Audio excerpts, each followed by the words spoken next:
Welcome friends, DM অফিসে data entry operator ও accountant পদে নিয়োগ শুরু। DM office DEO job vacancy 2024। পশ্চিমবঙ্গের সকল চাকরি প্রার্থীদের জন্য রয়েছে নতুন বড় খুশির খবর। ডিএম অফিসের পক্ষ থেকে নতুন করে ডাটা এন্ট্রি অপারেটর ও অ্যাকাউন্টেন্ট পদে কর্মী নিয়োগের একটি বিজ্ঞপ্তি প্রকাশিত হয়েছে। রাজ্যের যে কোনো জেলা থেকে এখানে আবেদন করতে পারবেন। তাহলে আর দেরি না করে তাড়াতাড়ি আবেদন করে ফেলুন। ডিএম অফিসে কিভাবে আবেদন করবেন, যোগ্যতা কি চাওয়া হয়েছে, বেতন সীমা কত থাকবে, বয়স সীমা কি লাগবে, আবেদন পদ্ধতি ও নিয়োগ প্রক্রিয়ার সহ বিস্তারিত তথ্য নিম্নে উল্লেখ করা হয়েছে এই ভিডিওর মাধ্যমে। এখানে নতুন করে ডাটা এন্ট্রি অপারেটর অ্যাকাউন্টেন্ট পদে নতুন কর্মী নিয়োগ শুরু হয়েছে।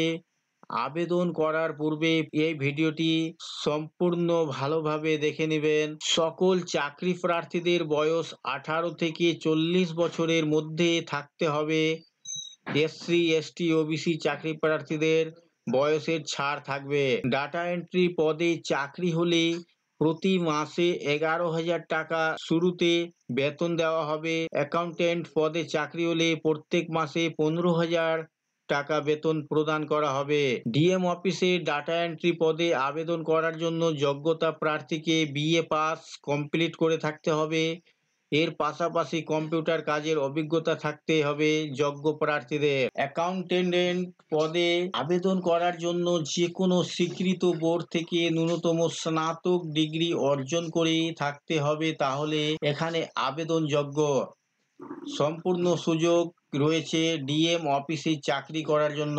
চাকরি প্রার্থীদের এখানে 3টি ধাপে ডিএম অফিসে নিয়োগ করা হবে। সর্বপ্রথম লিখিত পরীক্ষা 50 নম্বরের হবে। লিখিত পরীক্ষায় পাস করার পরে কম্পিউটারের টেস্ট 40 নম্বরের হবে। সর্বশেষে 2টি পরীক্ষায় পাস করার যোগ্য প্রার্থীদের 10 নম্বরের ইন্টারভিউ নেওয়া হবে। যে সমস্ত প্রার্থী ইন্টারভিউ সিলেক্ট হয়ে যাবে তাদের সরাসরি কাজে নিযুক্ত করা হবে পদ অনুযায়ী। সকল চাকরি প্রার্থীদের আবেদন নথিভুক্ত জানাতে হবে অফলাইনের মাধ্যমে। সর্বপ্রথম আবেদন পত্রটি ফিল আপ করে তার সঙ্গে যাবতীয় যোগ্যতার ডকুমেন্টস যুক্ত করতে হবে। সর্বশেষে মুখ বন্ধক হামের ডকুমেন্টসগুলি ভরে নির্দিষ্ট সময়ের আগে ঠিকানায় পৌঁছে দিতে হবে যোগ্য প্রার্থীদের। আবেদনের শেষ তারিখ আগামী 8 জুলাই 2024 তারিখ পর্যন্ত চাকরি প্রার্থীরা অফলাইনের মাধ্যমে আবেদনপত্র ঠিকানায় পৌঁছে দিতে পারবেন। তো বন্ধুরা, এই ছিল আজকের এই ভিডিও আপনাদের জন্য। আশা করছি ভিডিও আপনাদের কাছে খুব তথ্যমূলক। ভিডিও ভালো লাগলে অবশ্যই লাইক করবেন, শেয়ার করে আপনার সকল বন্ধুদের সাহায্য করবেন। আর চ্যানেলটিতে নতুন হলে সাবস্ক্রাইব করে পাশে থাকা বেল আইকনে ক্লিক করবেন। আবার দেখা হবে পরবর্তী ভিডিওতে।